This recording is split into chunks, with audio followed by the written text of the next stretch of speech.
Hola, ¿qué tal, amigas y amigos? Sean ustedes bienvenidos al directo de Sumando Voces, un medio digital que nació el año 2018 en el seno de UNITAS y que hoy relanzamos para aumentar nuestra incidencia en derechos humanos, democracia y desarrollo sostenible. Quiero decirles que hoy estamos transmitiendo por circuito cerrado de Zoom, pero también tenemos transmisión directa y abierta por el Facebook Sumando Voces Bolivia y por el Facebook de UNITAS. Hoy arrancamos con un espacio de debate y análisis público sobre democracia, derechos humanos y justicia.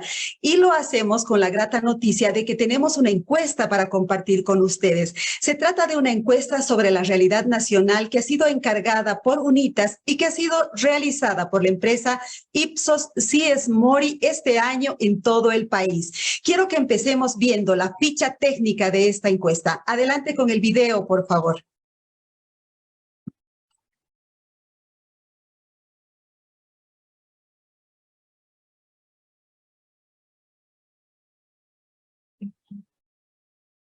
Enseguida vamos a compartir el video con la ficha técnica de esta encuesta. Les comentaba que ha sido realizada en 10 ciudades de Bolivia, las 9 capitales de departamento, además de la ciudad de El Alto. Esta encuesta está dividida en 4 partes, pero hoy vamos a empezar con el tema de justicia. Por eso quisiera que compartamos el video que nos muestra la ficha técnica, porque es muy importante saber cuál ha sido la muestra, cuál es el margen de error, dónde se ha realizado esta encuesta, cuántas personas han participado para que estemos al tanto de los detalles técnicos de esta encuesta.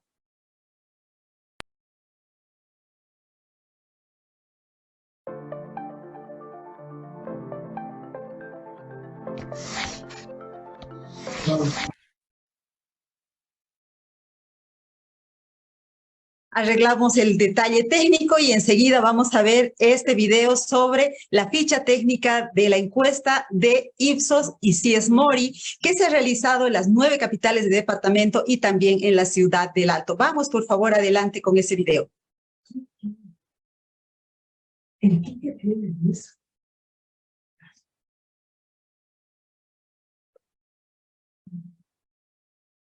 Bueno, mientras esperamos ese video, tenemos una pequeña falla técnica, le vamos a pedir a la directora ejecutiva de UNITAS, a Susana Erostegui, que nos cuente el motivo de haber mandado a hacer una encuesta sobre la realidad nacional. Susana, bienvenida a tu casa, porque tú eres la anfitriona de Sumando Voces, pero también la anfitriona de UNITAS y de toda esta sala que está siguiendo la transmisión. Cuéntanos sobre la encuesta.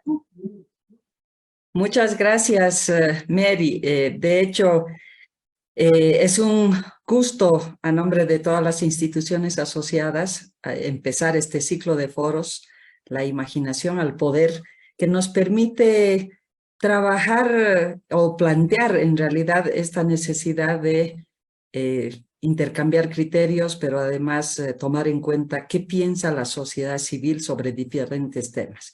Este proceso tiene una historia no tan larga, pero muy significativa si pensamos que el 2010 iniciamos nuestro primer estudio sobre percepción de la sociedad civil en relación a la efectividad del trabajo de las ONGs.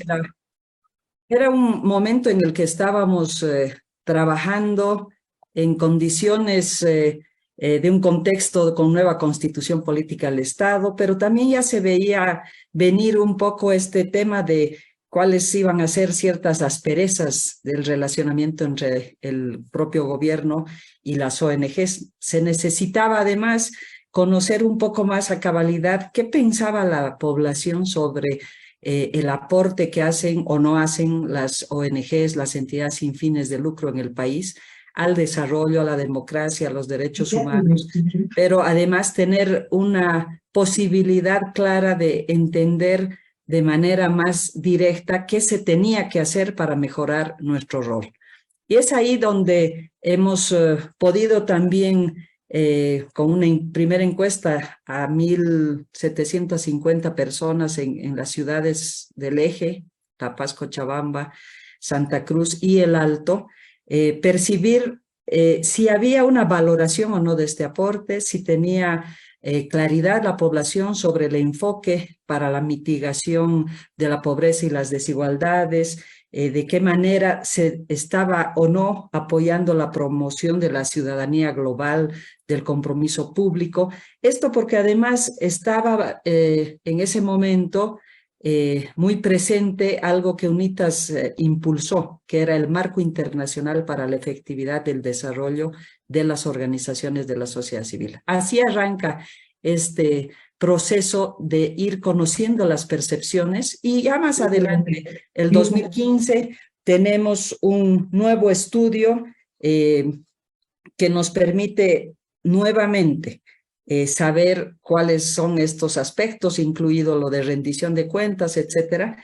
Y próximamente, el 2020, hacemos una encuesta, también con el apoyo de Ipsos, para conocer ya no solamente esta percepción sobre el trabajo, la efectividad de la sociedad civil, sino para tener también una idea de cuál era la percepción de la sociedad luego de la crisis política del 19. Es decir, tenemos en el 2020 ya no esta secuencia de varios años de haber ido conociendo solo la percepción sobre la sociedad civil o las ONG, sino en realidad tenemos tres encuestas de alguna manera a la vez el 2020.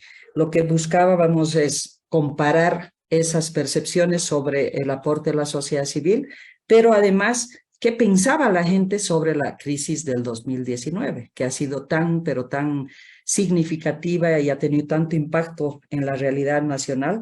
Y además, en ese marco, conocer cuál era la participación política, las percepciones de la población respecto a su propia participación en la crisis. Esa encuesta ya nos dio luces de cuán importante es ir secuencialmente recogiendo esta información, porque orienta mucho más la labor también de la propia sociedad civil, de las ONGs, y nos da a entender de mejor manera cuál es el papel que se debe jugar para seguir defendiendo los derechos humanos, la democracia y, sobre todo, siendo más efectivas en nuestros resultados de desarrollo. Llega el 2023 y hacemos justamente una nueva encuesta que nos permita comparar qué ha pasado después del 19 con esta percepción en relación a la sociedad civil, pero ya específicamente en su rol como defensora de la democracia, de las libertades fundamentales, de cuál es el aporte que se hace también para crear un entorno propicio, es decir, hablamos de condiciones legales, políticas, financieras, de institucionalidad para poder ser un interlocutor válido con otros actores. Ese es un primer elemento comparativo hasta el 2010. Pero además un análisis más preciso sobre la percepción del contexto político actual, que siempre es importante, dada la necesidad de contar con datos, con información que permita reflejar mejor cuál es justamente la percepción de la población respecto a la independencia de poderes, a la institucionalidad democrática, al rol que juegan hoy en día los partidos políticos.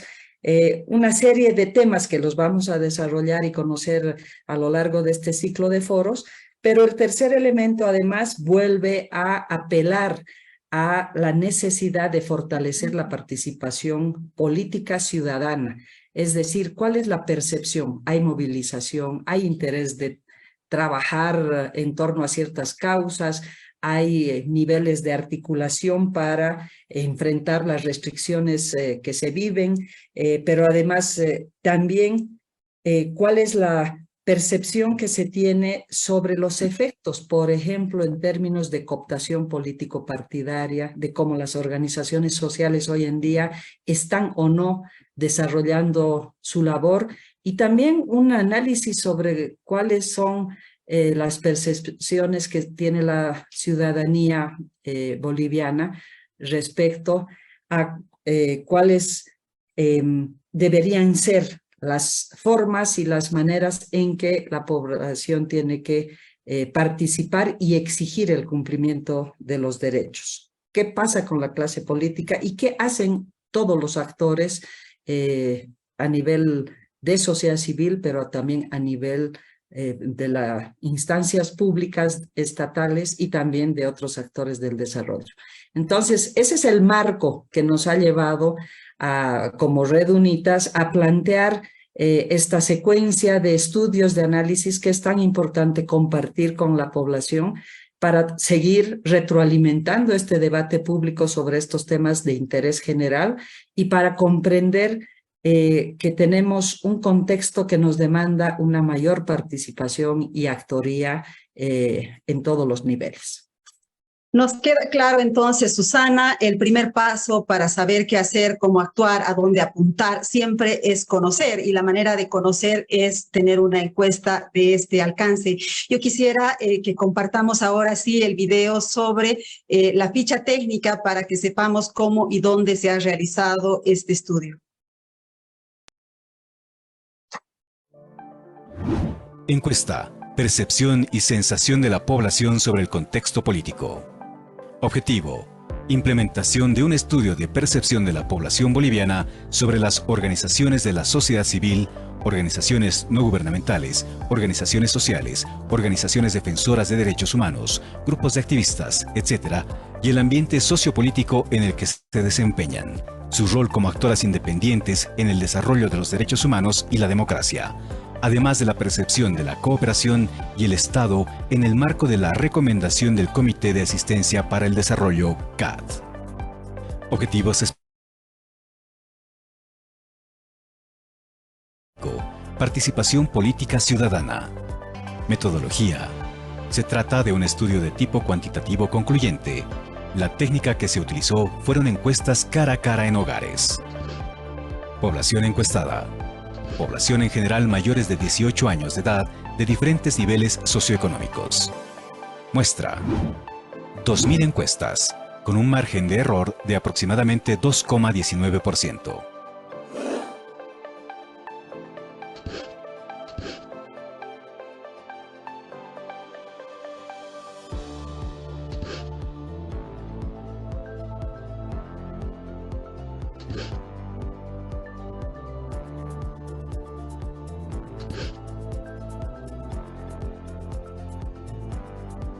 La encuesta se desarrolló en el área urbana de ciudades capitales. 305 encuestas en La Paz, 345 en El Alto, 285 en Cochabamba, 605 en Santa Cruz, 115 en Oruro, 75 en Potosí, 105 en Sucre, 80 en Tarija, 45 en Trinidad y 40 encuestas en Cobija. Esta encuesta fue realizada por la empresa Ipsos CS Mori, por encargo de Unitas y con el apoyo del ICNL. Bueno, y para fines de difusión, hemos dividido esta encuesta en 4 partes. La primera es justicia, la segunda, democracia, la tercera, situación social y económica del país, y la última, el poder en Bolivia.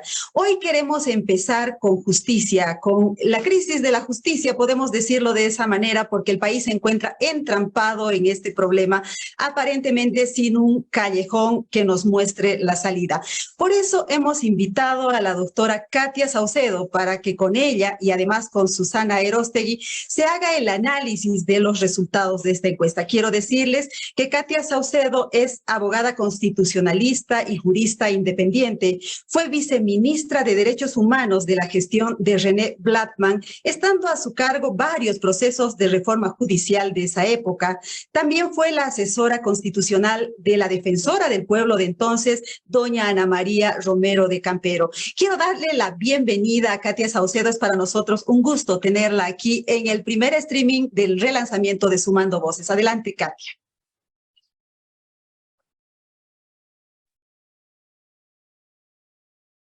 ¿Qué tal? Buenos días, es un placer estar con ustedes.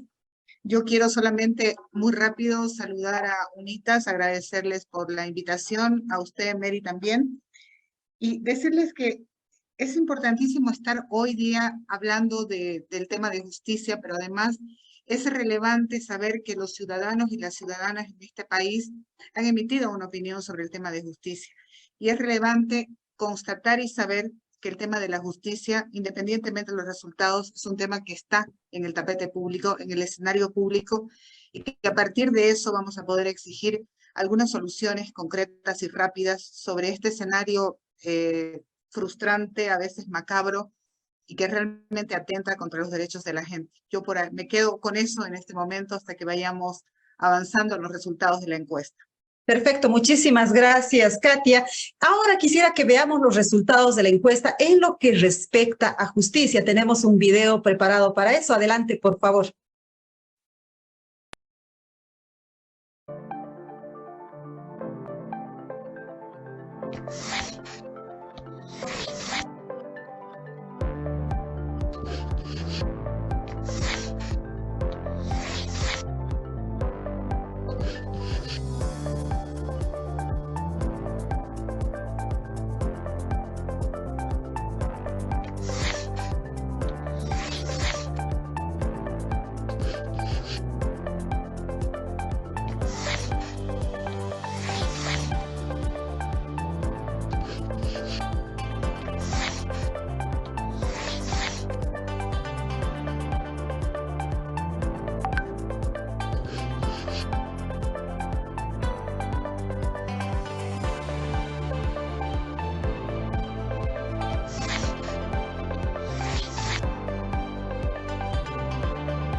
Como podemos ver, los resultados no son nada alentadores, lo sabíamos, tenemos un problema serio en el país, pero queremos analizarlo paso por paso. Por eso quisiera compartir con ustedes la primera lámina, la que habla de la confianza o la desconfianza en la justicia. Adelante, por favor.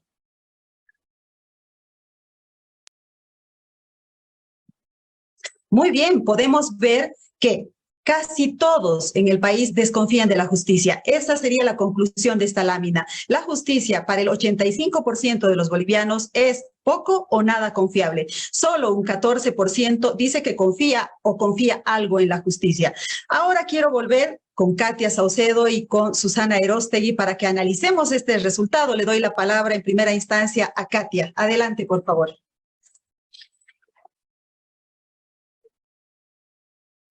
Gracias, Mary. Bueno, en primer lugar, quiero empezar afirmando que el sistema judicial necesita y precisa crear un sentimiento de confianza en sus ciudadanos. Es decir, los ciudadanos, desde una perspectiva de seguridad jurídica, necesitamos sentir y creer que el órgano judicial debe protegernos y tutelarnos. Ustedes saben que el Estado tiene una triada en relación a los derechos humanos que está vinculada precisamente a proteger, a promover y a garantizar los derechos humanos. El ámbito de la protección está en manos del sistema judicial esencialmente, ¿no es cierto? El órgano que está destinado a tutelar nuestros derechos y a otorgarnos protección es precisamente el sistema jurisdiccional. Entonces, en ese sentido, la confianza es un elemento absolutamente necesario en el órgano judicial. No se puede sostener ningún sistema jurisdiccional si no existe un nivel y un grado importante de confianza pública en su trabajo y en sus funciones. Entonces, aquí tenemos un gravísimo problema. Si el 85% de las personas encuestadas en este proceso afirman no confiar en el sistema de justicia por una serie de razones, de hecho, la legitimidad del sistema de justicia está pues en grave riesgo, ¿no? Por un lado. Pero, ¿cuáles son esos elementos que le dan al sistema de justicia un grado de confiabilidad? Nosotros creemos fundamentalmente que el primer elemento es la sensación de independencia, ¿no es cierto? Uno confía en el órgano judicial cuando siente que el proceso de nombramiento, de designación, de actuación de ese sistema judicial tiene un grado de independencia que le va a permitir, cuando tú y yo le pongamos a este órgano judicial nuestro asunto en sus manos para que sea solucionado, que va a tener niveles de independencia para poder emitir un fallo con grados de objetividad. Ese es un primer elemento básico en el tema de la confianza ciudadana, sentir que es independiente. El segundo elemento que que genera grados de confiabilidad es la ausencia de corrupción, la ausencia de posibilidad de que la otra parte pueda otorgarle a ese juez dádivas económicas o de otro tipo que mellen su capacidad objetiva para poder disminuir su nivel de independencia. Entonces, si uno de los grandes problemas tiene que ver con la corrupción generalizada, está claro que la confianza ciudadana disminuye notoriamente. Y en Bolivia los casos de corrupción puestos en evidencia pública son tremendamente, digamos, serios, expuestos públicamente. Entonces,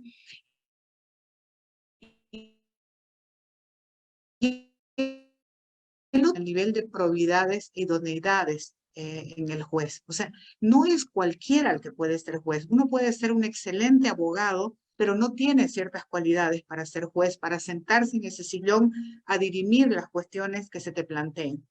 Entonces, ¿cuáles son esas idoneidades y cuáles son esas probidades? Son una serie de características personales. No bastan los cartones, no bastan los títulos, no son suficientes. Y por eso es un poquito, me traslado a hacer referencia a la ley corta que hoy se está mencionando tanto en el escenario local, ¿no es cierto? Cuando se obvia la posibilidad de indagar en una entrevista y conocer las idoneidades personales de los postulantes, es decir, nos perdemos ese elemento tan fundamental para generar confianza, esas características personales de ese ciudadano o ciudadana que pretende ser juez, ¿no es cierto? Entonces, esas son las características que rodean a una persona que tiene que sentarse en ese sillón a administrar justicia.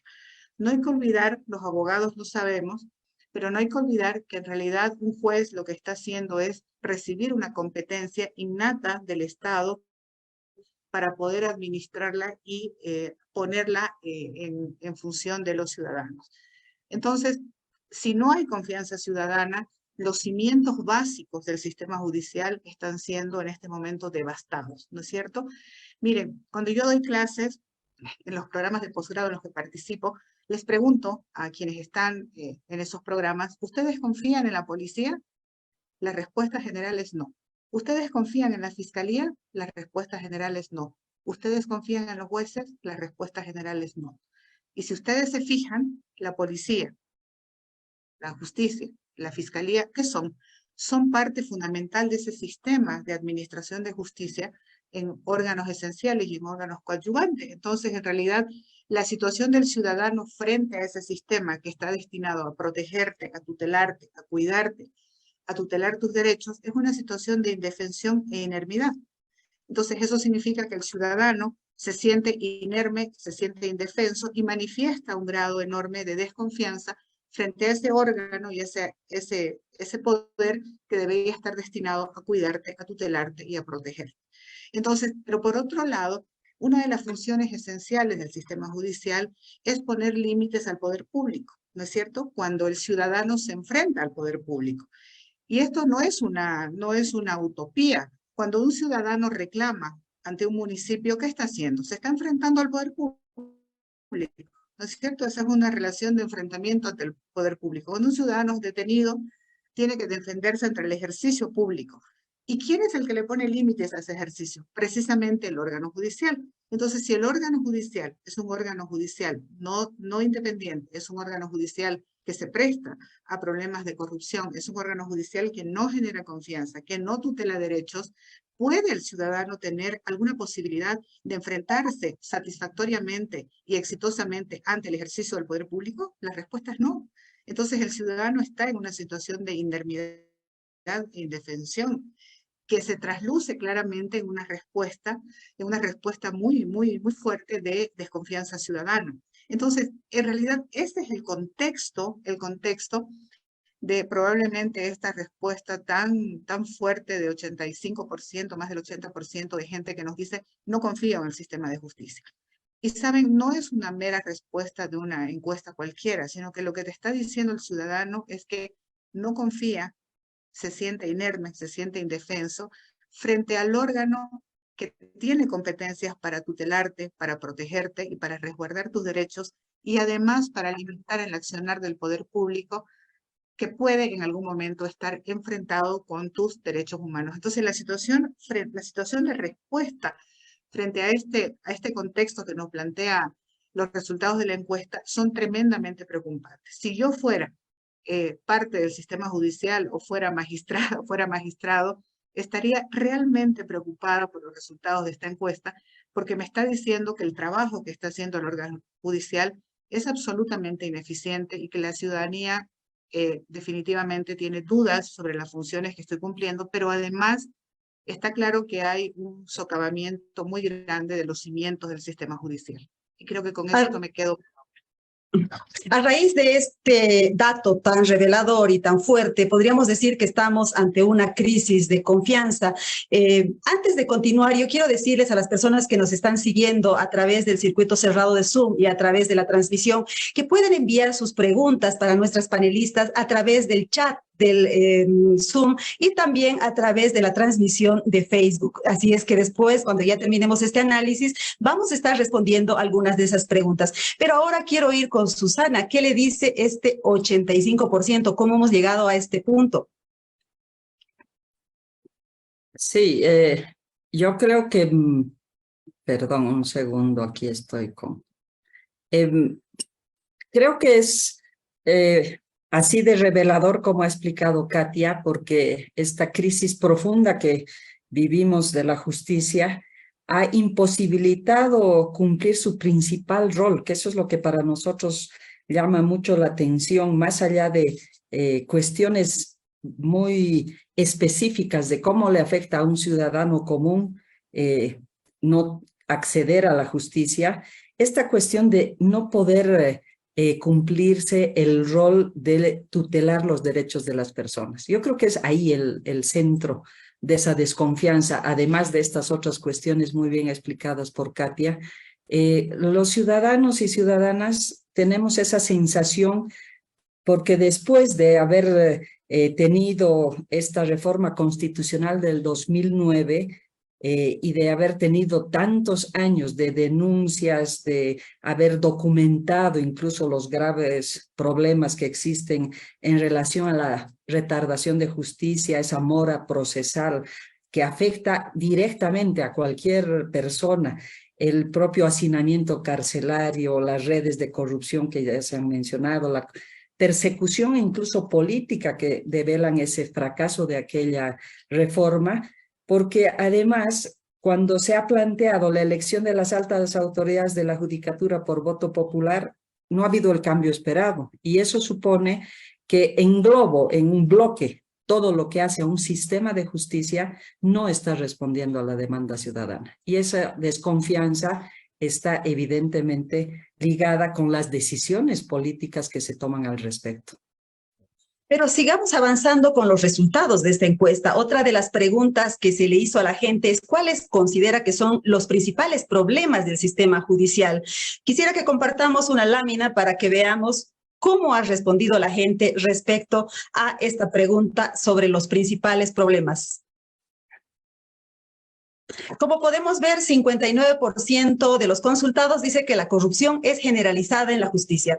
El 30% afirma que falta de respeto a los derechos humanos y el 22% dice que hay una falta de acceso de la población a la justicia. Seguramente estos no son los únicos problemas, seguramente hay más y tal vez la gente dirá, yo considero que todos, no sabemos. Pero le trasladamos la pregunta nuevamente a Katia Saucedo para que nos diga cuál es su reacción de estos problemas, cuál de ellos es el peor, cómo salir de esos problemas para encarar esta crisis de la justicia.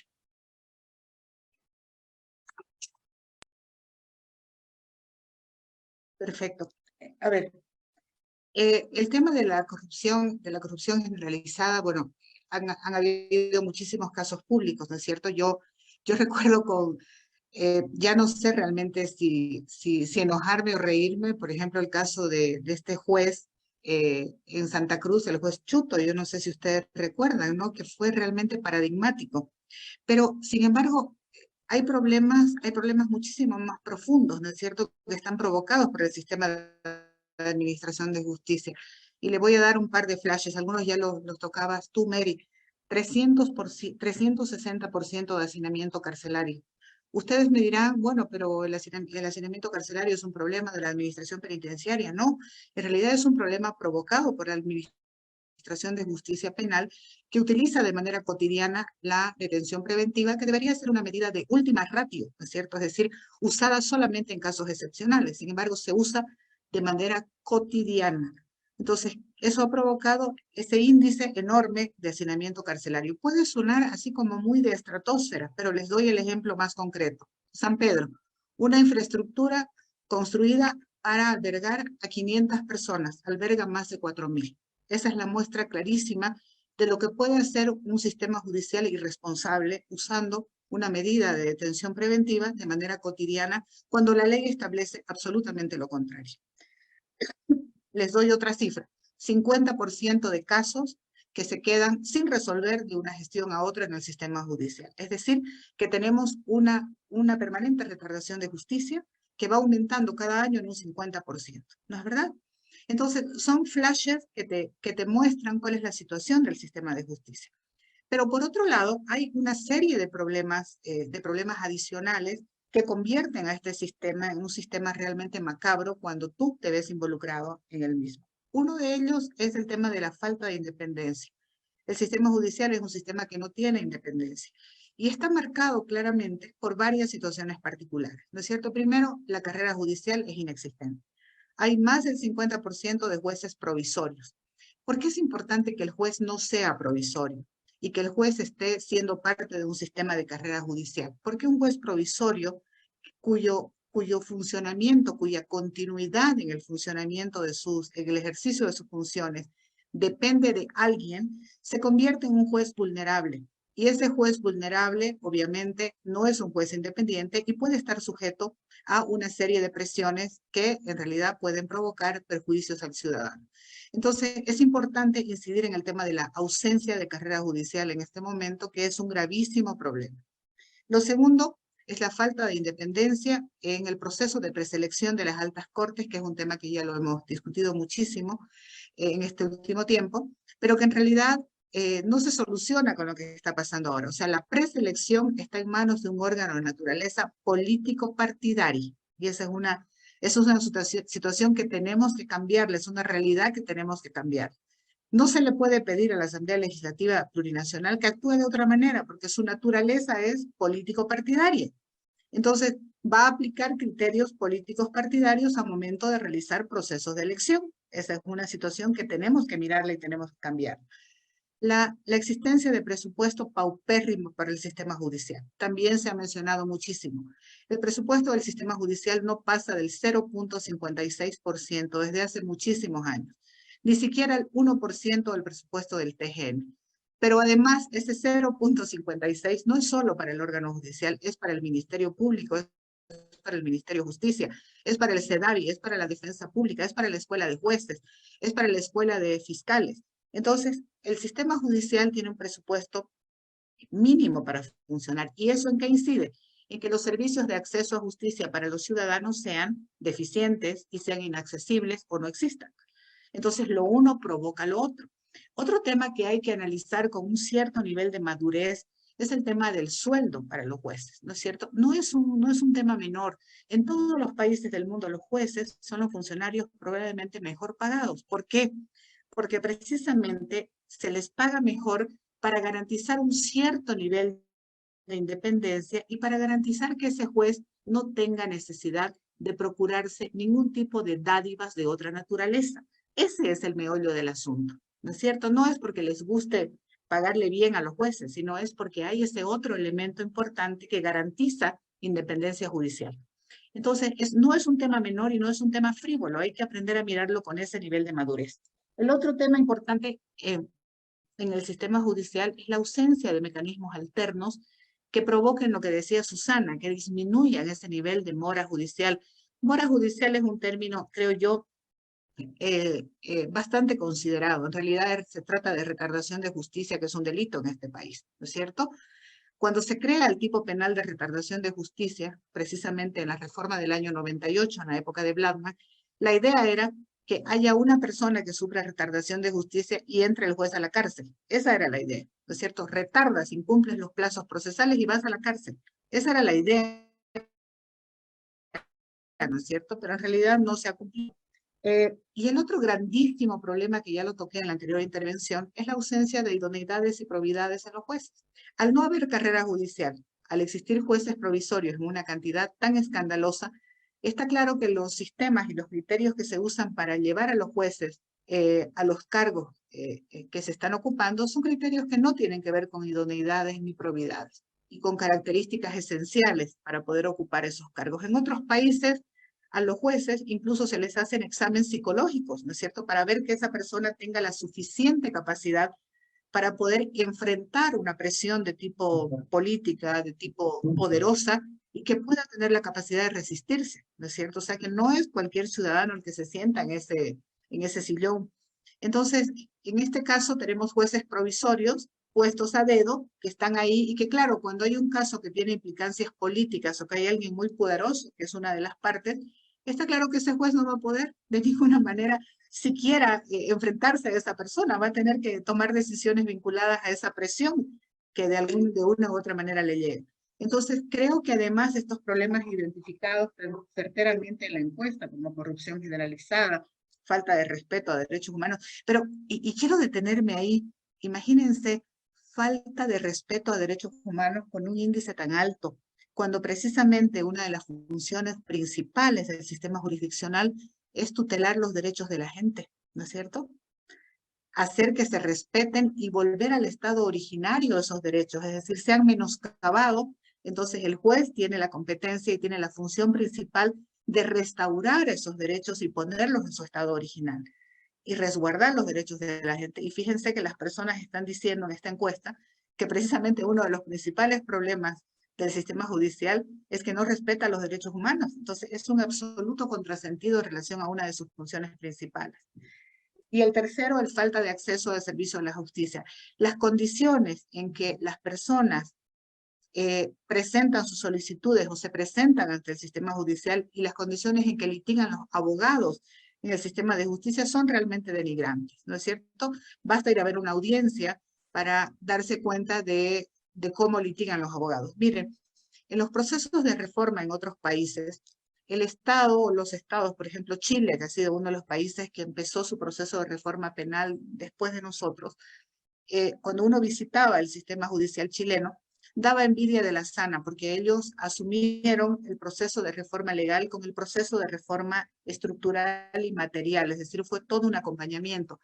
En Bolivia, este proceso de reforma fue asumido por la cooperación internacional, entonces una vez que la cooperación internacional se marcha, obviamente todo el proceso se cae. Entonces esa es una lección para el Estado tiene que aprender a asumir los procesos de reforma que inicia. Reformas algo y tienes que acompañar la reforma estructural con presupuesto, porque si no todo el sistema se te cae, no es suficiente la reforma legal. Entonces, claro, este es un tema identificado claramente por la gente que tiene problemas judiciales y que se acerca a estrados judiciales y sabe cómo son los servicios de acceso a justicia, deficientes, con poco presupuesto, poca atención a la gente que sea víctima o sea sindicado, o sea, no importa en qué parte del proceso estés, ¿no es cierto? Entonces, claro, el sistema judicial tiene grandísimos problemas y hay que empezar a corregirlos estructuralmente, porque si no, además de la existencia de desconfianza ciudadana, todo este sistema con graves fallas estructurales realmente va a terminar en un proceso de deslegitimación absoluta y estamos ante un verdadero caos y un verdadero riesgo muy grande. Falta de independencia, falta de presupuesto, es decir, falta de acceso a la justicia. La lista podría continuar y ser más larga, pero quiero darle la palabra a Susana Erostegui también para que nos analice estas respuestas que tienen que ver con los principales problemas identificados por la gente en esta encuesta. Sí, yo añadiría o resaltaría esta cuestión de cuál es el origen de la corrupción. Porque en realidad se ha naturalizado tanto la corrupción en nuestro país, en todos los ámbitos y a todo nivel, que cuando hablamos de justicia es importante plantear que persiste en el país esa estructura judicial que responde a criterios políticos y arbitrarios de selección. ¿Por qué? Porque hay intereses en juego y esa es una cuestión muy vinculada también a la falta de rendición de cuentas. Esa es una cuestión que vamos viendo desde hace años en este proceso de promover una cultura de transparencia y de rendición de cuentas desde la sociedad civil, pero con el ánimo de, además, generar condiciones para que la rendición de cuentas sea de todos los actores públicos y privados. Y en ese marco, realmente cuando uno piensa que la corrupción parte desde el hecho de poner unos pesos para favorecer a uno u a otro, en realidad el problema es mucho más allá de aquello, porque plantea esta visión del poder de turno de controlar, y el control supone decidir quiénes son los que deben ser juzgados, procesados, denunciados, perseguidos. El sistema judicial en sí está al servicio de quienes tienen esos intereses, y por eso la importancia de generar mayor conciencia sobre lo que significa la falta de rendición de cuentas, por cómo nos afecta en lo personal, en lo social colectivo, pero además cómo al Estado lo degrada, cómo estas restricciones que vamos viendo tienen que ver con la manera en que no se puede responder a esta obligación que tiene el Estado de proteger y promover el ejercicio pleno de todos los derechos, sino más bien se crea una falsa idea de que la corrupción es parte del juego político, es parte de la manera en que nos relacionamos los ciudadanos con las instancias públicas, y ahí viene este punto que bien decía Katia. Si no tienes una imparcialidad, un sistema judicial idóneo que además está demostrando que la independencia de poderes está garantizada, lo que tenemos al frente es realmente una crisis del Estado de Derecho. Y eso es muy preocupante porque demuestra que se ha ido degradando a todo nivel este ideal o ideario de lo que es construir una sociedad justa. Muchas gracias, Susana. Quiero recordarles que estamos en esta transmisión en vivo de Sumando Voces, analizando la encuesta que ha encargado UNITAS para conocer la realidad del país. En este primer foro estamos hablando sobre la justicia porque consideramos que es un problema central que lamentablemente hasta ahora no ha encontrado cauce para encarar una reforma en el país. Tal es así que, por ejemplo, la ley que pretende llevar al país a unas elecciones judiciales está trabada, está rebotando entre el Tribunal Constitucional y la Asamblea Legislativa y no se sabe qué es lo que va a pasar. Precisamente por eso, en esta encuesta hemos preguntado sobre el liderazgo, es decir, sobre el presidente Luis Arce. Queremos saber qué es lo que dice la gente respecto al papel del presidente en esta problemática. Por eso voy a pedir que compartamos esta lámina que resume las opiniones de nuestros encuestados en el país.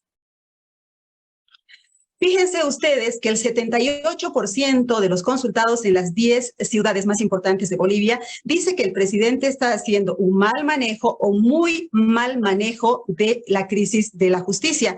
Y solo el 20% dice que ese manejo es bueno o muy bueno, ¿no? Entonces, quiero trasladarle la pregunta otra vez a Katia para que ella nos diga si es que Luis Arce tiene un rol en este problema. Él evidentemente encabeza el órgano ejecutivo. Se podría decir, bueno, esto es órgano judicial, la Asamblea Legislativa tiene la ley en sus manos, pero ¿cuál es el papel del presidente como líder del país, del MAS, en esta problemática? Adelante, Katia.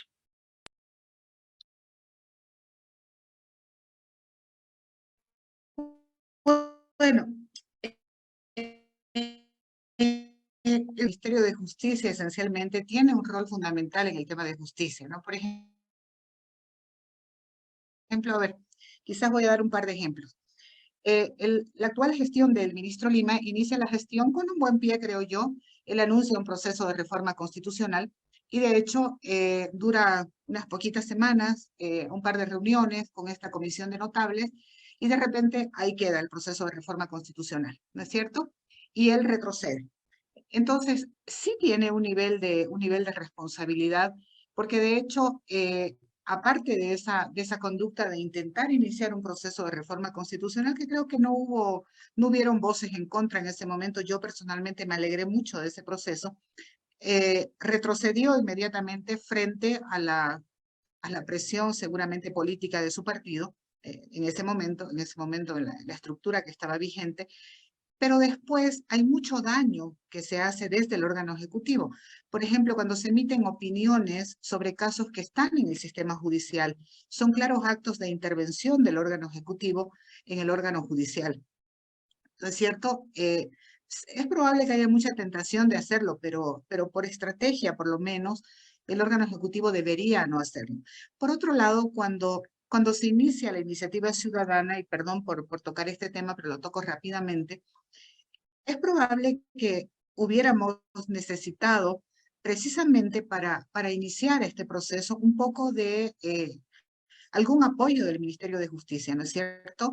En sentido de, ya que ellos habían iniciado en un primer momento un proceso de reforma, o sea, se sabía que querían un proceso de reforma, probablemente ellos debían haber emitido alguna opinión favorable en sentido de apoyar el proceso de reforma parcial. Sin embargo, lo que tuvimos fue absolutamente en contra, ¿no? Una campaña negativa muy por debajo, eso sí, fueron muy estratégicos y muy hábiles, pero por otro lado creo que sí hay un grado de responsabilidad muy grande del órgano ejecutivo en este proceso de hecatombe del sistema jurisdiccional. Porque mire, la disputa que hay ahorita entre los masistas evistas y los masistas arcistas, hay que ser muy ingenua para creer que es una disputa por la independencia judicial, ¿no? En realidad es una disputa, los unos quieren mantener a los que están para garantizar la cooptación del órgano judicial que han mantenido por mucho tiempo, y los otros quieren cambiarlos para asegurarse de que sus intereses en el futuro estén debidamente garantizados. Entonces la independencia judicial les importa un sorete, y lo que les interesa es tener la estructura judicial garantizada para precisamente sostener sus intereses en el tiempo. Y lo que se ha hecho ayer de enviar una consulta al Tribunal Constitucional Plurinacional es nada más que una argucia para paralizar el proceso y que no vayan elecciones judiciales. Entonces, en realidad el órgano ejecutivo tiene un nivel de influencia grandísimo en el sistema jurisdiccional, y eso obviamente genera responsabilidad y le ha hecho un daño enorme al sistema judicial. Quiero decirles, amigas y amigos, que vamos a esperar sus preguntas a través del chat para que podamos compartirlas con nuestras panelistas. Quiero pasar la palabra a Susana para que nos hable de liderazgo político frente a la reforma de la justicia. ¿Qué opina ella? Es un dato muy duro, puro y duro, porque refleja lo que ya venimos diciendo. Hay una crisis histórica, y yo quisiera hacer esa referencia de que desde ya antes de la crisis del 2019, la relación cercana de magistrados y otras autoridades judiciales con funcionarios de gobierno, que incluso mostró a veces relaciones hasta con delincuentes, como fue el caso del narcotraficante Montenegro, recordarán ustedes, sentaron las dudas sobre la imparcialidad. Es decir, este dato nos muestra lo de hoy, pero no hay que dejar de ver que esto viene de mucho atrás. ¿Cómo podría marcar el gobierno del presidente Luis Arce la diferencia? Teniendo estos datos tan reveladores, más bien ponerlos a su favor para, por ejemplo, tener una reforma de justicia, una agenda consensuada respecto a lo que se necesita cambiar, pero con participación de la sociedad civil. A eso apuntamos todos. Cuando vemos que luego de la transición constitucional, la justicia que parecía cooptada por un partido, en realidad mostró su afinidad con quien esté en el poder. Y eso es lo que nosotros vamos leyendo en la historia. No importa quién esté en el gobierno, parece que se hace lo mismo. Durante el gobierno transitorio se instauraron procesos judiciales contra autoridades del movimiento al socialismo, pero llega el gobierno de Luis Arce, se anulan esos procesos contra esas autoridades del gobierno de Evo Morales y se inician procesos contra autoridades del gobierno de transición. Doy ese ejemplo así de claro y sintético para ver que en función a sus intereses ellos determinan cómo tiene que estar o no un sistema judicial a su favor, y por lo tanto manipulan y determinan el tipo de justicia que tenemos en nuestro país. Por eso insisto en que esta puede ser una gran oportunidad para el propio gobierno de Luis Arce para replantear por una cuestión de responsabilidad ciudadana, para eso ha sido elegido, replantear una reforma verdadera, de fondo, estructural y que permita superar todos estos obstáculos y debilidades que estamos mencionando. La interpelación está hecha, ¿no? El liderazgo del presidente es claro y los resultados de la encuesta también. Depende de él si los toma o los deja pasar. En todo caso, quiero decirles que tenemos una lámina más respecto al tema de la justicia. Queremos compartir con ustedes esta lámina que habla sobre la participación ciudadana respecto a la justicia. Fíjense ustedes que hemos preguntado cuál es la actividad que ha movilizado más ciudadanía en el último tiempo y el resultado es, aunque les parezca poco, es alto. Dice 8% de la gente se ha movilizado en torno a la firma de libros para impulsar la reforma constitucional y por tanto la reforma de la justicia. Ese 8% se ha traducido, como ustedes saben, en más de 800,000 firmas que han pedido una reforma constitucional. Y justamente una de nuestras invitadas, la doctora Katia Saucedo, ha sido una de las líderes de ese proceso. Si bien no se ha llegado al 1.5 millones de firmas que se requería para obligar al poder político a que hiciera esta reforma constitucional, hay más de 800,000 bolivianos que sí están pidiendo un cambio. ¿Qué se puede hacer con esa legitimidad de esos ciudadanos frente al tema judicial, Katia? Bueno, a ver, nosotros logramos en el proceso, perdón, estoy sin cámara, creo. Ok, nosotros logramos en el proceso de colecta de firmas, en realidad un poquito más de 1.050.000, pero con el proceso de depuración quedamos con 803.115 firmas. Ustedes sabrán que para conformar partidos políticos se necesita 100.000 y fracción firmas. Entonces nosotros logramos aproximadamente las firmas para conformar 8 partidos políticos. Hago esa comparación parangón de la cantidad de firmas que se lograron, ¿no? Que fue un tema relevante. El proceso, o sea, la gente que firmó no solamente firmó por la reforma, sino que fue además un acto de repudio claro frente a la situación de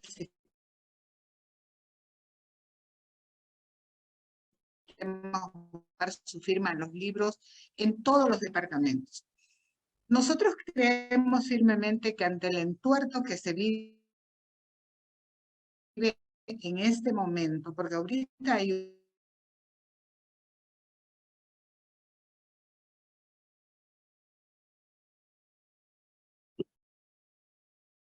Parece que tenemos un pequeño problema técnico de comunicación con Katia. Mientras restablecemos la comunicación con ella, con el audio, quiero pedirle a Susana que nos haga un análisis sobre esta lámina. ¿Qué significa que más de 800,000 personas hayan ido a firmar estos libros? Significa lo que ya se ha dicho, que hay una insatisfacción total de la población respecto al sistema judicial y hay una necesidad de expresar públicamente esta insatisfacción para que quienes están en poder de decisión puedan actuar conforme a lo que es su mandato constitucional. Es decir, si la demanda social es tan amplia, pero además no solo es una cuestión de libertad de expresión y de participación en este sentido de haberse movilizado para generar la recolección de firmas, pese a tantos obstáculos además que han existido para lograr ese nivel esperado, es una posibilidad de que además de decirlo, se comprenda la dimensión del efecto que tiene la falta de justicia en la vida de la gente. No podemos hablar de un plan nacional de desarrollo económico y social sin ligar todos los avances que se puedan estar intentando lograr sin pensar en estas cuestiones que son las que hacen a la convivencia pacífica, las que hacen a la construcción de sociedades justas, equitativas, las que hacen a una institucionalidad democrática que debe garantizar justamente esta este ejercicio de todos los derechos de la ciudadanía, si el centro principal es pensar que la justicia es la base para que un ciudadano se sienta además parte de un Estado que lo protege, que previene cualquier violación de sus derechos, pero además que promueve esa capacidad de la propia sociedad de participar en procesos de esta naturaleza, deberíamos tener un escenario mucho más favorable. Yo creo que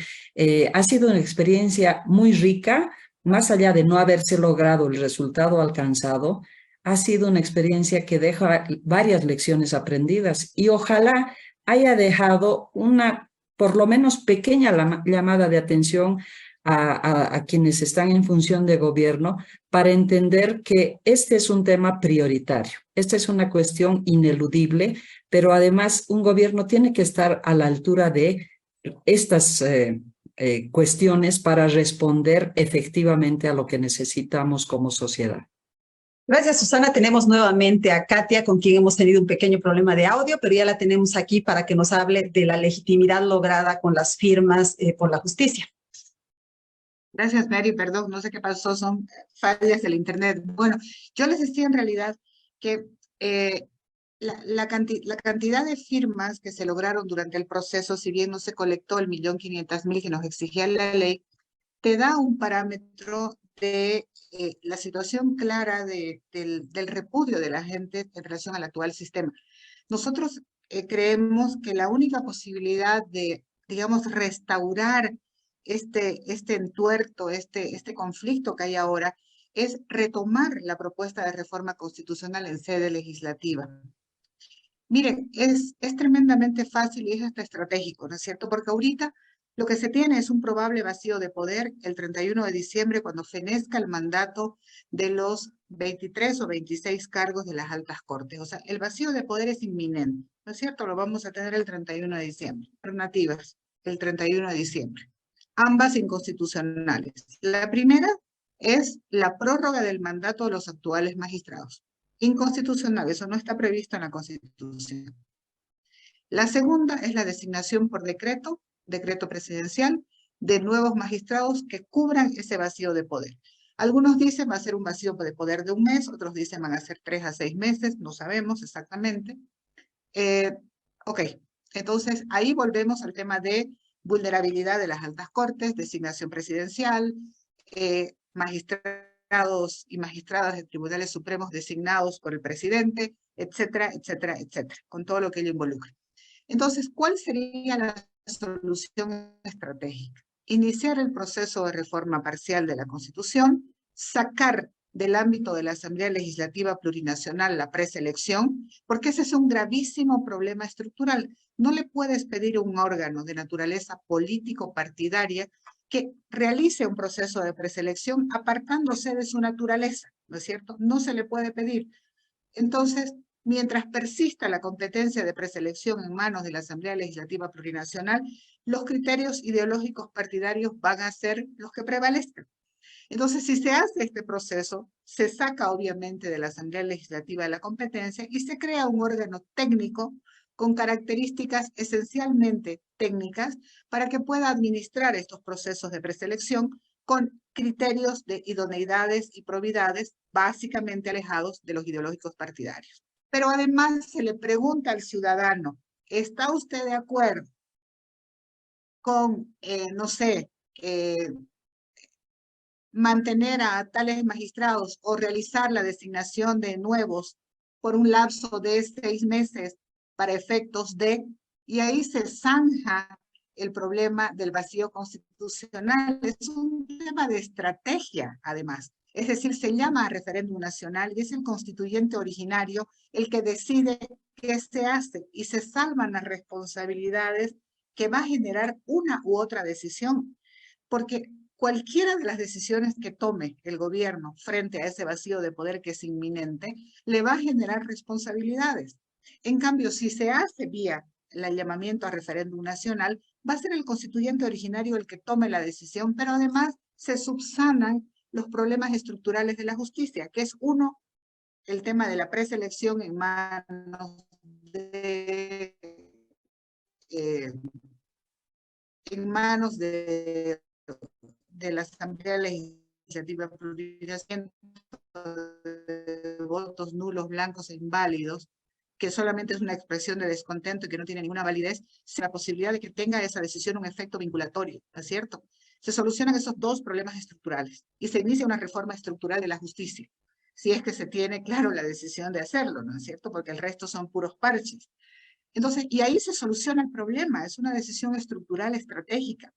Pero los políticos no tienen lecturas adecuadas. Los políticos lo que quieren es mantener la preselección en manos de la Asamblea Legislativa para cuotearse los cargos.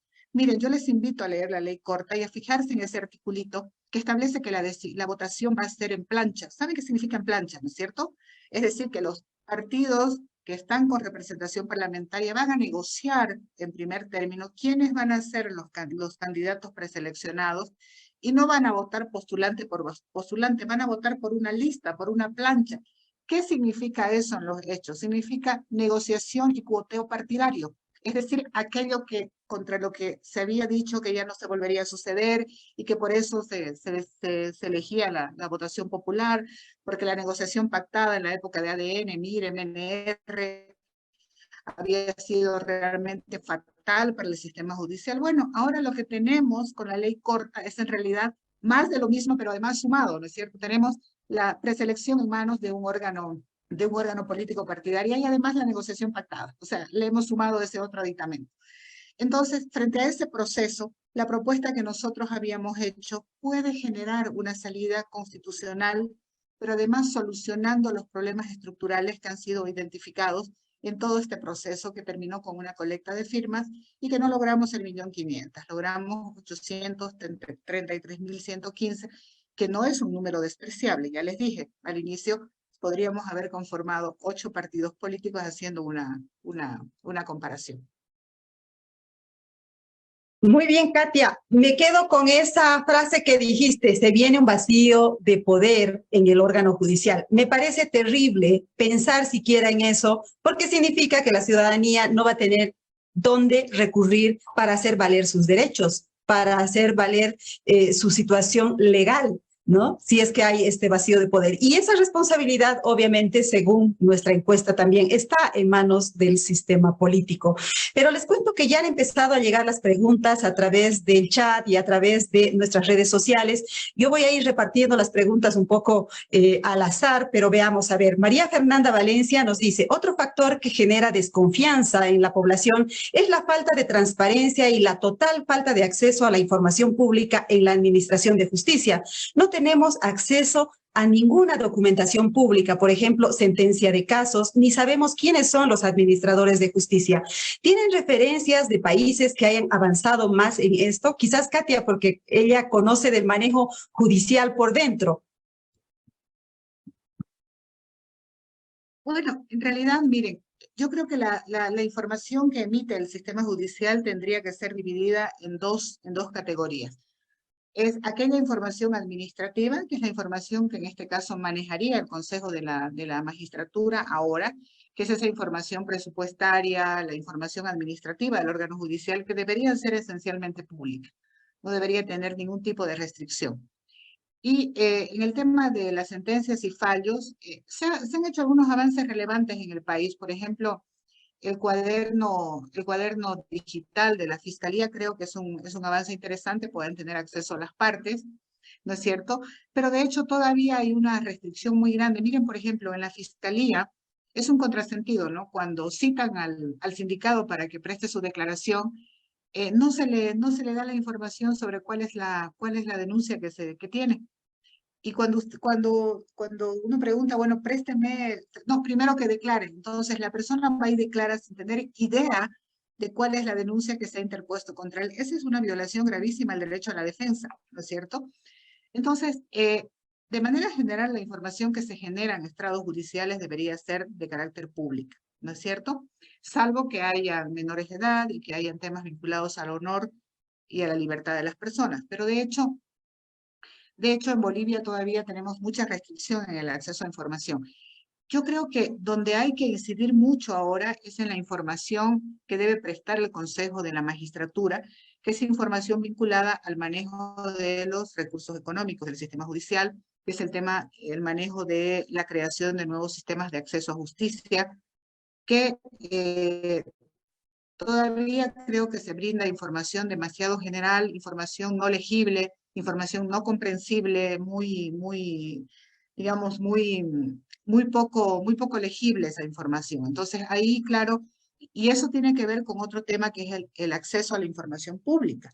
¿No es cierto? Que también tiene obligación el sistema jurisdiccional y que ahí hay que avanzar. Yo entiendo que hay organizaciones de la sociedad civil que están trabajando en Bolivia muchísimo en esto, tomando también en cuenta experiencias comparadas de otros países que han avanzado muchísimo. Colombia creo que es un buen ejemplo.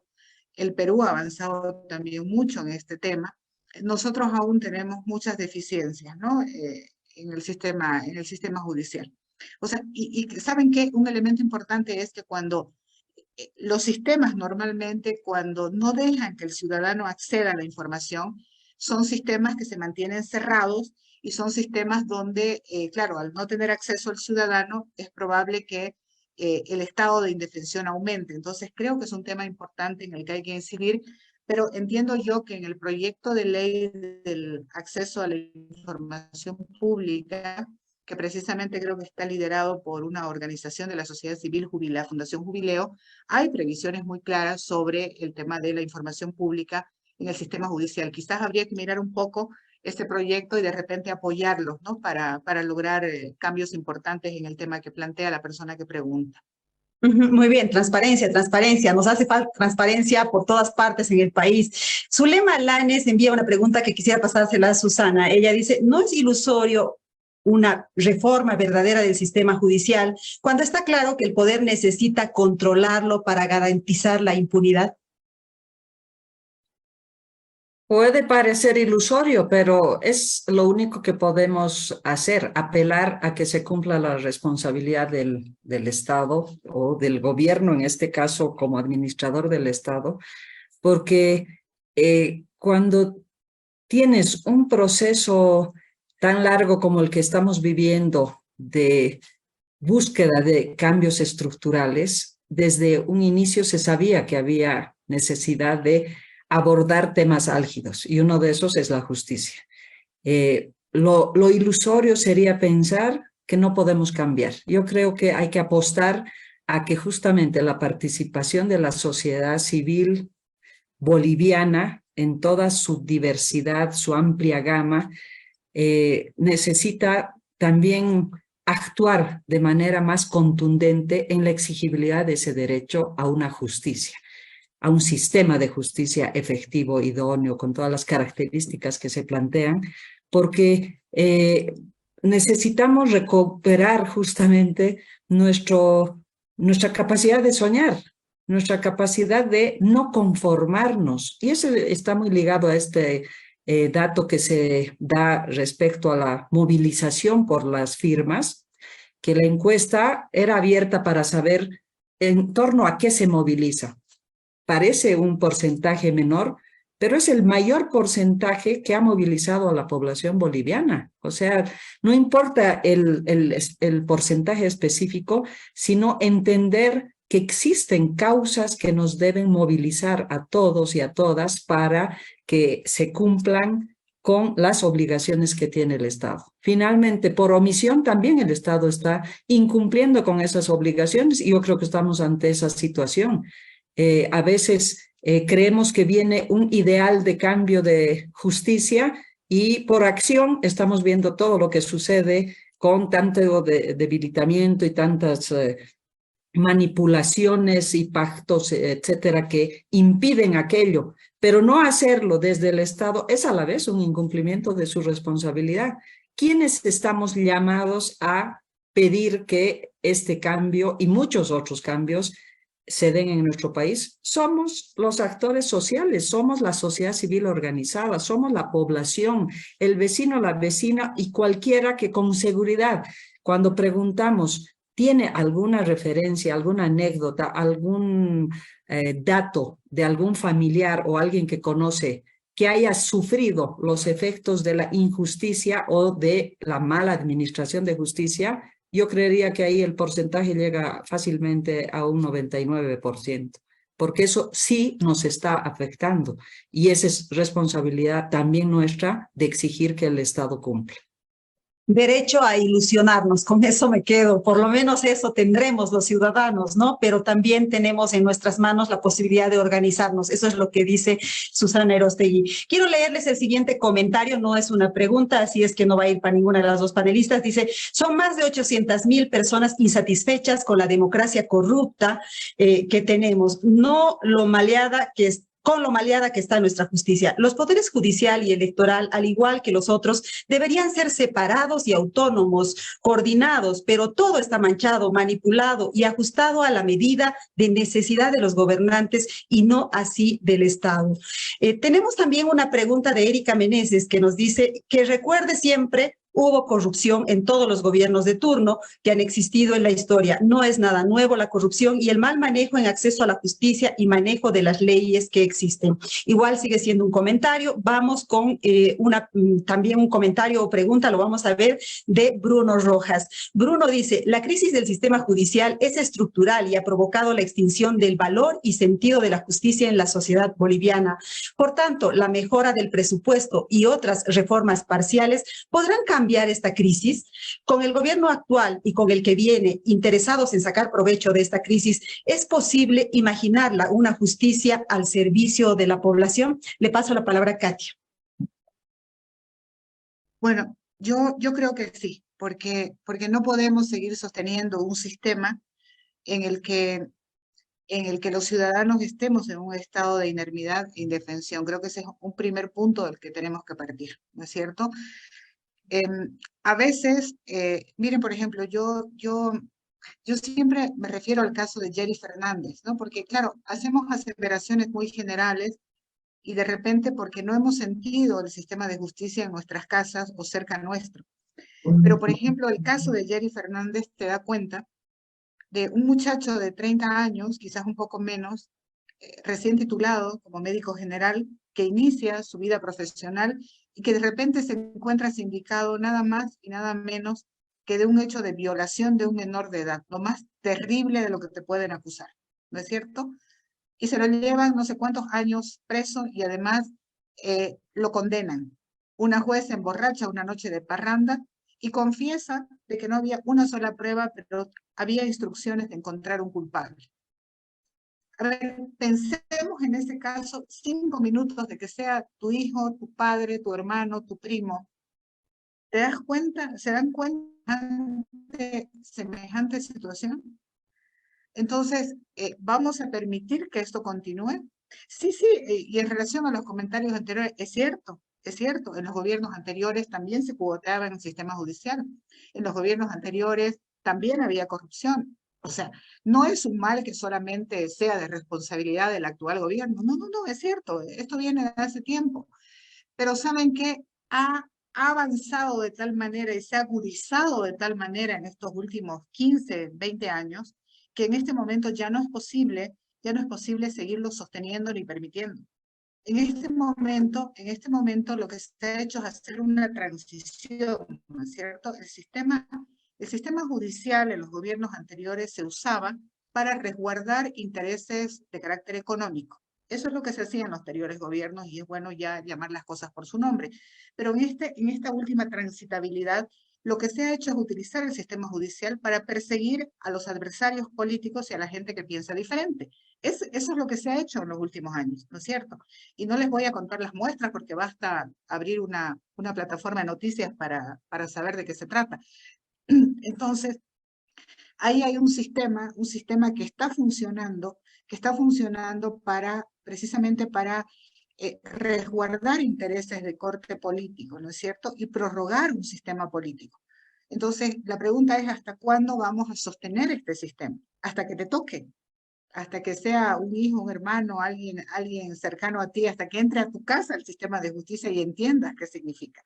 Entonces, es el momento de empezar a ponerle fin a esta situación. Y eso es lo que nosotros, los juristas independientes, intentamos hacer en ese proceso de colecta de firmas. Bueno, no alcanzamos el número que estaba previsto en la ley, porque nos pusieron una serie de escollos que no pudimos superarlos. Y está claro que la democracia directa, en este momento, tal como está diseñada, necesita muchísimo dinero y no todos lo tenemos.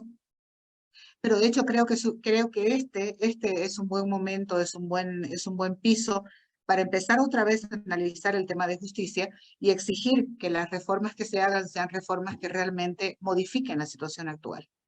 El tema está tan interesante y tenemos tanta participación que estamos ampliando un poco más el tiempo que en principio habíamos previsto para este streaming, pero me parece que lo vale. Así es que quiero leerles el siguiente comentario. Es Iris Baptista, que dice: es importante la mirada del sistema de justicia desde su estructura y conformación, pero creo que vale la pena visibilizar el día a día de lo que ocurre en los pasillos de la Administración de Justicia.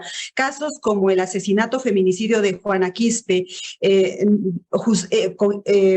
impunidad por más de 12 años. Es un caso que tiene impunidad por más de 12 años. Retardación de justicia, no gratuidad, no celeridad, tráfico de influencias y violación del derecho a la integridad y dignidad de sus familiares, tal como lo define la Convención Americana. Recordemos que Juana Quispe era una concejala que ha sido asesinada, y ese caso sigue durmiendo el sueño de los injustos, porque no creo que sea sueño de los justos, ¿verdad?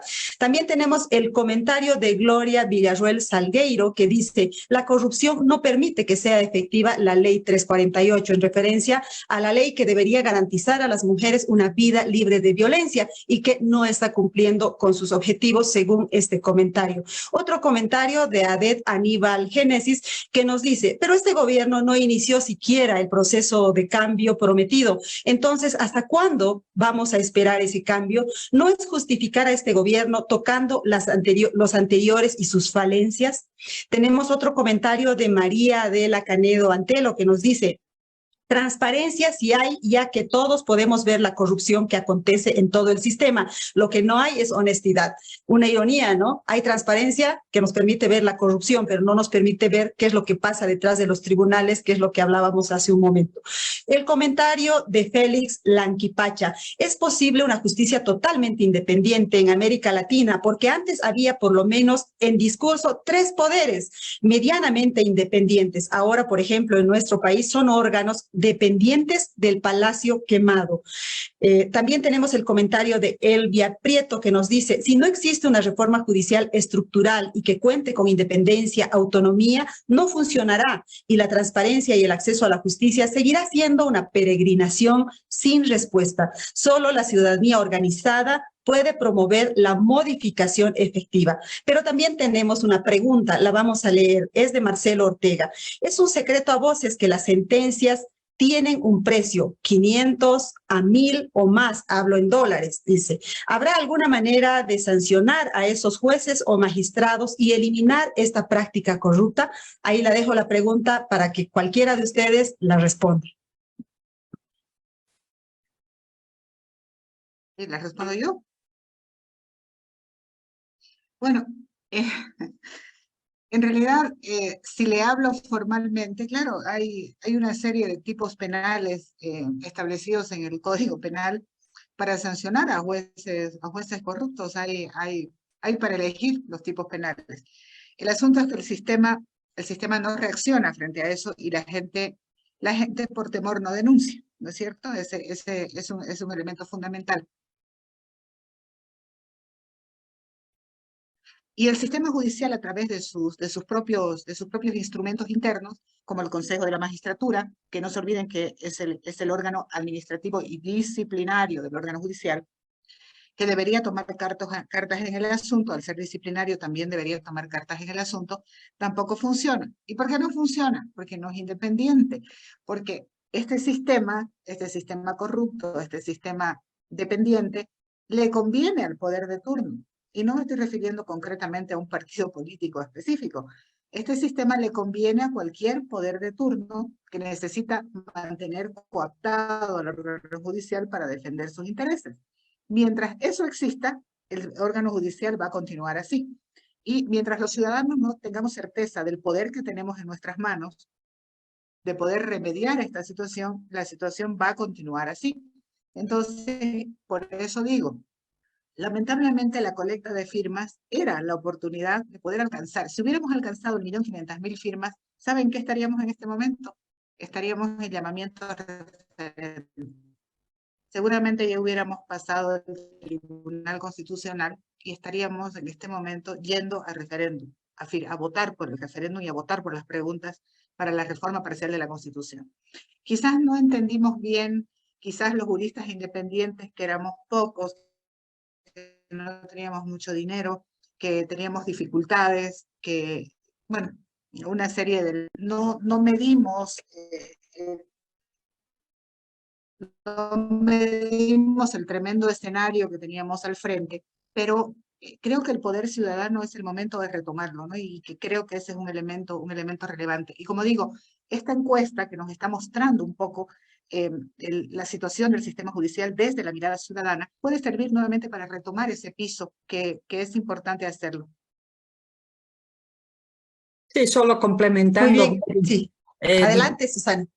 Por esta cuestión, evidentemente es deprimente cuando nos hacemos esas preguntas porque dices no hay salida, pero también hay necesidad de ver cómo este debilitamiento del Estado de Derecho nos hace pensar en cuánto los ciudadanos y ciudadanas exigimos el cumplimiento de la propia Constitución Política del Estado y cuánto debemos constitucionalizar estas prácticas de buena justicia, de buena administración de justicia, pero además de participación ciudadana en los hechos. Yo creo que se abren caminos en la medida en que nos sentimos indignados con lo que está pasando en nuestro país. Y cuando nos sentimos indignados, tenemos capacidad también de raciocinio para entender quiénes tienen que ser nuestros representantes. Y aquí es un debate que lo vamos a seguir haciendo a lo largo de este ciclo de foros. Los valores de transformación estructural, de pensar en sociedades equitativas y justas, se han trastocado porque incluso en ese nivel personal de pensar en esas transformaciones, acabamos todos entrampados en lo que es esa polarización y en lo que es esta determinación de otros respecto a nuestro futuro. Y ese futuro no lo podemos empeñar ante nadie.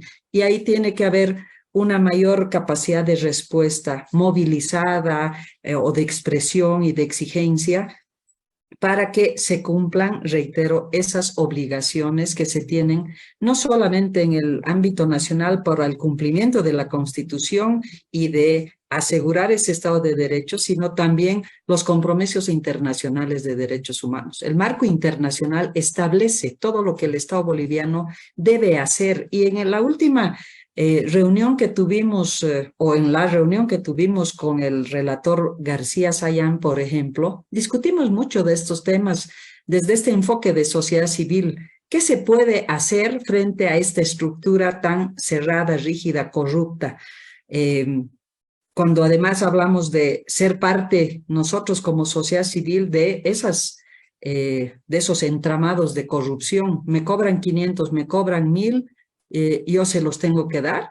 Claro, me veo obligado a hacerlo, pero deberíamos tener además una reflexión y una autocrítica de cuánto también estamos de alguna manera respaldando o validando estas formas tan nocivas para la sociedad. Y bueno, volviendo a esta discusión con el propio relator, explicábamos que el contexto de cada vez mayor cierre del espacio cívico, debilitamiento del entorno para que la sociedad civil trabaje, es parte de esta estructura que bien Katia explicaba, de ir neutralizando voces críticas, ir neutralizando o aplacando cualquier capacidad de respuesta y de exigibilidad desde la sociedad civil, porque evidentemente a ningún gobierno, sea cual sea, le conviene una sociedad civil activa, dinámica, crítica e incluso propositiva. No le conviene porque sale del margen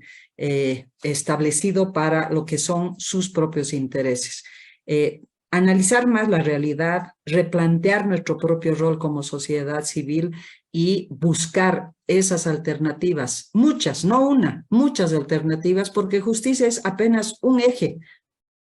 Pensemos en todo lo que es este Estado de Derecho y cómo tenemos que trabajar de manera articulada para lograr los cambios esperados. Nadie nos los va a dar y no es una concesión que nos dan los gobiernos, es nuestro derecho exigir y es obligación de los gobiernos de turno definir las políticas que respondan a esto. Se vienen, a quien preguntó o comentó este tema de lo político, se vienen las elecciones del 2025. Tenemos que saber bien por quiénes vamos a votar y eso también, si bien es una pequeña parte de la participación ciudadana, no puede eso solamente dejarse librado a quien sea nuestro nuevo gobierno. Hay mucho más que hacer desde este ámbito de organización y participación social día a día.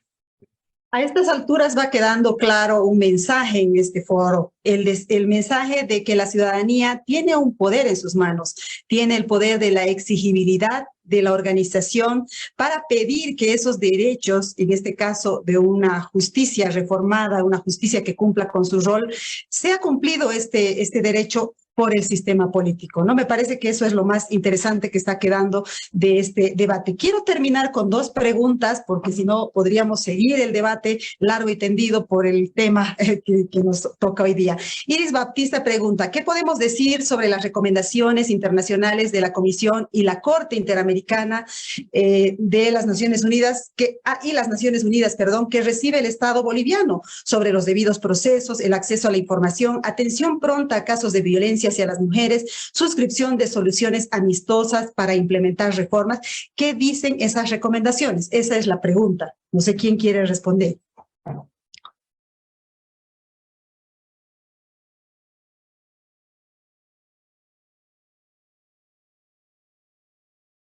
Sí, o Susana. Vamos con Susana. Creo que Katia tiene un problemita ahorita con el internet. Adelante.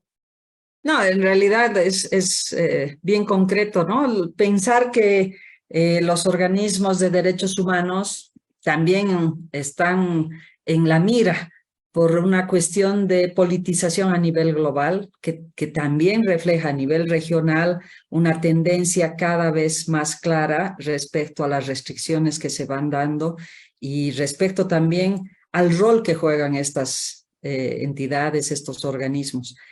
Hay un camino siempre para intentar abrir por esa vía, porque ese es formalmente además un mecanismo de exigibilidad, pero evidentemente también tenemos que tener un diálogo más democrático y más franco, diría yo, con estos organismos, para saber que tienen en sus manos, más allá de las recomendaciones, los informes que se exigen al Estado boliviano y también remitiéndonos incluso a la propia misión del GIEI hace no mucho, hacer pues un seguimiento real a esos compromisos. Uno de ellos es justamente la no instrumentalización de la justicia con fines político-partidarios. Si esas recomendaciones quedan en el papel, lógicamente el alcance de estos organismos es muy limitado, porque además hay este nivel de la diplomacia y el relacionamiento con ciertos gobiernos y los cuidados que tienen para generar esos balances y equilibrios que en general siempre van en desmedro de la propia sociedad civil. Entonces sí hay que también generar desde la propia sociedad civil posibilidades y capacidades de mayor interlocución para que se escuche la voz, para que se brinde información pertinente, oportuna, clara y precisa sobre la situación en distintas cuestiones y este diálogo que debe ser productivo y efectivo. Quiero pasarle a Katia la última pregunta del foro y viene de Gloria Villarruel Salgueiro, que nos dice, ¿qué requisitos deberían cumplir los jueces para ser seleccionados? Y no se olviden, dice que en el caso de Jerry Fernández, el chofer sigue en la cárcel. Adelante, Katia. Gracias. A ver, bueno, en realidad la pregunta es muy general. Yo voy a responderle en función a las altas cortes, ¿no? Que son los jueces de los tribunales supremos. Mire, los requisitos que actualmente están en la Constitución tienen requisitos de edad que nosotros en algún momento consideramos que eran, que no eran los convenientes, y no porque no creamos que la gente, los abogados o la gente más joven tenga derecho a acceder a estas altas cortes, pero sí creemos firmemente que una persona, un abogado que ocupa un cargo de juez supremo necesita un cierto nivel de experiencia y sobre todo de serenidad. O sea, y esa combinación uno la logra inevitablemente con el paso de los años. O sea, a los 35 años yo puedo tener muchísimo conocimiento, pero es probable que esa serenidad, esa mirada serena que me da los años, no la tenga todavía. Entonces, nosotros creemos que, o sea, nosotros hemos aumentado un poco el requisito de la edad, pero además hemos aumentado una suerte de requisitos vinculados a la propia postulación. Por ejemplo, nosotros incluimos un puntaje de 75 puntos. La ley corta que ha salido, bueno, que está ahora en proceso, colocaba 65 puntos como puntaje mínimo para ser preseleccionado. Nosotros creíamos que, dado que ese juez iba a ser un juez supremo, se necesitaba un cierto nivel de excelencia y por eso el puntaje era exigente.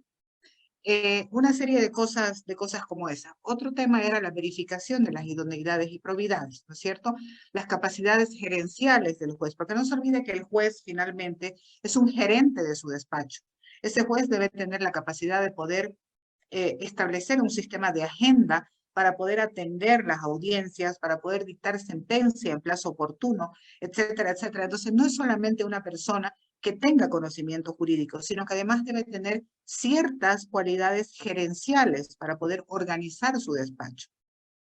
Bueno, una serie de elementos como estos, que son los que rigen en otros países a momento de poder elegir a una persona para ser juez. No sé si ustedes han visto algunas veces algunas películas donde a estos postulantes a altísimos cargos jurisdiccionales se los sienta y se les hace una serie de preguntas de coyuntura, de temas muy difíciles. Por ejemplo, aborto, diversidad sexual, matrimonio igualitario, no para evaluar qué piensa sobre ese tema, sino para evaluar el nivel de objetividad de esa persona frente a un tema que le puede tocar, ¿no es cierto? Cuando usted es juez, usted tiene que despojarse de sus criterios políticos y de sus criterios religiosos. Tiene que despojarse, porque es probable que los temas que le toquen puedan afectar de alguna manera esas posiciones personales que uno pueda tener. Y cuando uno es juez, tiene que despojarse de esos criterios personales para dirimir con objetividad y proteger los derechos de la gente. Ese es un juez. Ese es un juez en esencia, ¿no es cierto? Porque si una persona que es juez se deja guiar por sus posiciones personales sobre un tema, tiene que dejar el sillón y tiene que irse, ¿no es cierto? Entonces, esas son las cualidades personales. Y esa persona puede tener la suficiente objetividad para que si le llega un tema a su despacho, donde probablemente tenga un criterio personal en contra, pueda tener la suficiente capacidad para dejar su criterio personal a un lado y poder solamente mirar desde la perspectiva de tutela de derechos. Es decir, esta persona necesita ser protegida a pesar de que mi criterio personal no coincide con ella, pero necesita ser protegida. Ese es un juez en esencia. Entonces, ¿cómo puede usted poder evaluar esos criterios si en esta ley corta usted no lo va a entrevistar al postulante? Usted no le va a tomar examen al postulante. Usted no va a tener idea de cómo es la personalidad de ese señor o esa señora que se está presentando. Es que es un contrasentido, porque la única forma de indagar esos criterios es teniéndolo face to face al postulante, teniéndolo frente a frente. El resto es una exposición de cartones, ¿no es cierto? Mire, lo que Susana, Mary debe ser más joven, Susana, Mary, nosotros no teníamos de repente la oportunidad de hacer tantos cursos y posgrados como la gente más joven ahora, ¿no es cierto? Nosotros con suerte hacíamos uno, ¿no es verdad? Así funcionaba en la época nuestra. En cambio ahora la gente más joven sale, se titula y puede hacer 20 posgrados de manera inmediata, ¿no es cierto? Pero eso no te da experiencia. La experiencia te la da cuando tú practicas, cuando tú ejerces. Entonces, eso uno tiene que medirlo cuando va a ocupar un cargo como este. Entonces, ¿se dan cuenta de lo que estoy diciendo? Entonces, no es solamente exponer cartones, es también exponer tus cualidades, tus probidades personales. Reitero, yo soy una persona que tiene experiencia en derecho penal y constitucional. No podría yo irme a postular a un cargo al Tribunal Agroambiental, porque no sé nada de derecho agrario. Pero sin embargo, ahorita, ¿se acuerdan que se hablaba del pasanaco judicial? Que los unos iban a pasar. O sea, hay tanta irresponsabilidad que a nadie le importa ya. O sea, tú estás en un cargo y como quieres quedarte en el sistema judicial, te pasas a otro y no importa si es tu especialidad o no. Entonces, se está jugando con los derechos de la gente, ¿no es cierto? Entonces, a eso nos referimos nosotros cuando decimos el nivel de probidades y el nivel de idoneidades no solamente está vinculada a la formación y a la especialización, sino a esas cualidades personales que le permitan a una persona, a un abogado con formación, con especialización, que le permitan asumir un cierto nivel de objetividad y es un cierto nivel para poder tutelar y proteger los derechos de la gente. Esas son las cualidades y las probidades. Entonces, ese es el escenario en el que uno tiene que trabajar cuando se trata de preseleccionar a un juez, especialmente a un juez supremo, que finalmente es el que decide de manera definitiva sobre un caso, ¿no es cierto? Y todo eso se irradia precisamente hacia los niveles intermedios y más bajos en el sistema judicial. ¿Cómo se precautela esto?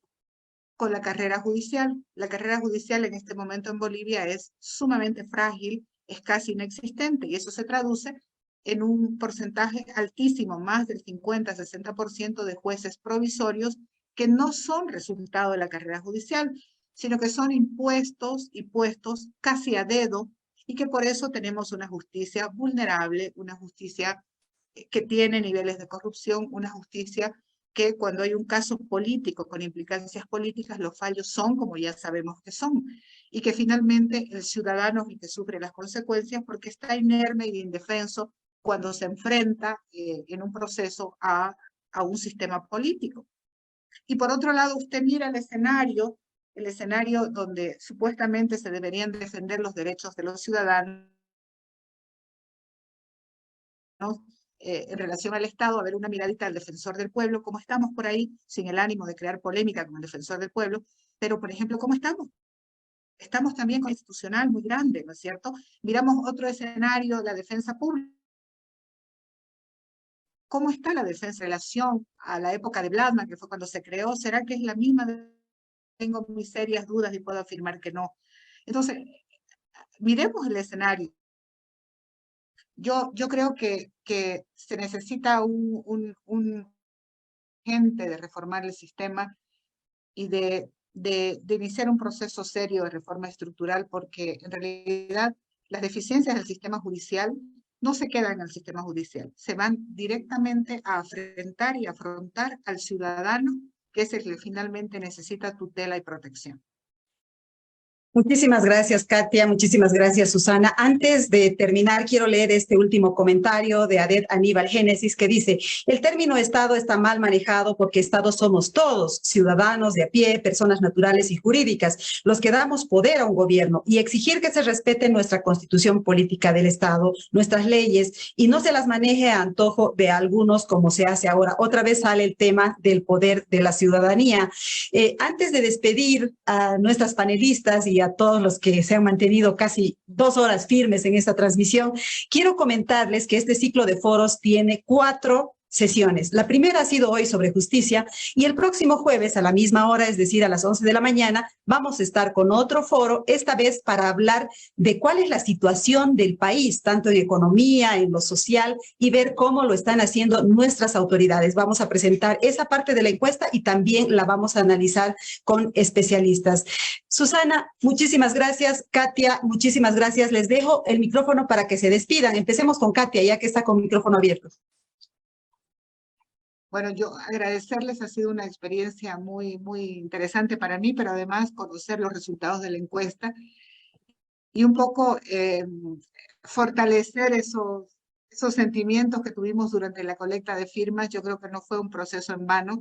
Hay un sentimiento ciudadano en la calle de que el tema de la justicia se puso en el escenario público, que se va a seguir reclamando. Y bueno, creo que no hay que ceder un ápice en esto y hay que seguir insistiendo con las autoridades gubernamentales y la Asamblea Legislativa para que este proceso de reforma se inicie de una vez por todas y que tengamos un sistema judicial menos deficiente y que, bueno, se logre tener autoridades jurisdiccionales elegidas, pero de la mejor manera posible, con un proceso de preselección idóneo, donde tengamos autoridades confiables, no corruptas, que nos protejan, que nos tutelen, y que finalmente nuestros derechos estén seguros en términos de justicia cuando nos toque poner un caso ante la tutela judicial. Y yo quiero volver un poquito al tema de la confianza. Cuando un ciudadano agota sus instrumentos internos y decide irse al sistema judicial, ¿qué es lo que en realidad está haciendo? Está confiando su caso, que de repente es el caso en el que se le va la vida, se le van los bienes, se le va todo, a disposición de un tercero, el juez, para que dirima su caso en justicia. Eso es lo que está haciendo. Le está entregando su caso, le está entregando en un acto de confianza, le está entregando el caso de su vida para que el juez lo dirima de la mejor manera posible y le tutela de derechos. Es un acto de entrega de confianza. Y es inaudito que el sistema jurisdiccional reaccione con corrupción, reaccione con injusticia, reaccione de esta forma frente a un acto de confianza de un ciudadano frente a su sistema judicial. Muchas gracias, Katia. Susana, tus palabras de despedida, por favor. Bueno, primero agradecer a todos los que nos han seguido en esta mañana, en este foro. Y nada más decir que hay que ser firmes para mantenernos en la lucha por mejores días. Hay que mantener nuestras convicciones vivas y tener la mirada en esta cuestión integral que hace al ejercicio de los derechos humanos. Nuestro enfoque y nuestra labor tienen que seguir teniendo impacto y ahí creemos que la sociedad civil fortalecida también fortalece a nuestra democracia y al ejercicio de todos los derechos. Muchísimas gracias. Muchísimas gracias a ti, Susana, por ser la anfitriona de este evento, por darle el puntapié inicial para que vayamos adelante con los siguientes streamings. A ustedes, amigas y amigos que nos han seguido a través de esta transmisión en directo, quiero decirles que toda la información de este foro y también de la encuesta va a estar disponible en nuestros sitios. Por ejemplo, va a estar disponible en sumandovoces.com.bo, que es nuestro sitio web del periódico digital, y también van a encontrar la información en nuestras redes sociales, en Sumando Voces Bolivia en Facebook y en el caso de la red social X, que antes se llamaba Twitter, en Sumando Voces Bo. Ahí nos pueden encontrar ya sea con la transmisión, con las láminas y también con una información que resume la encuesta en el tema de justicia. Les agradezco muchísimo, amigas, amigos, por habernos seguido, también a nuestras panelistas por haber respondido cada una de las preguntas. Nos vemos el próximo jueves a las 11 de la mañana, también por estas mismas redes virtuales. Muchísimas gracias. Buenas tardes.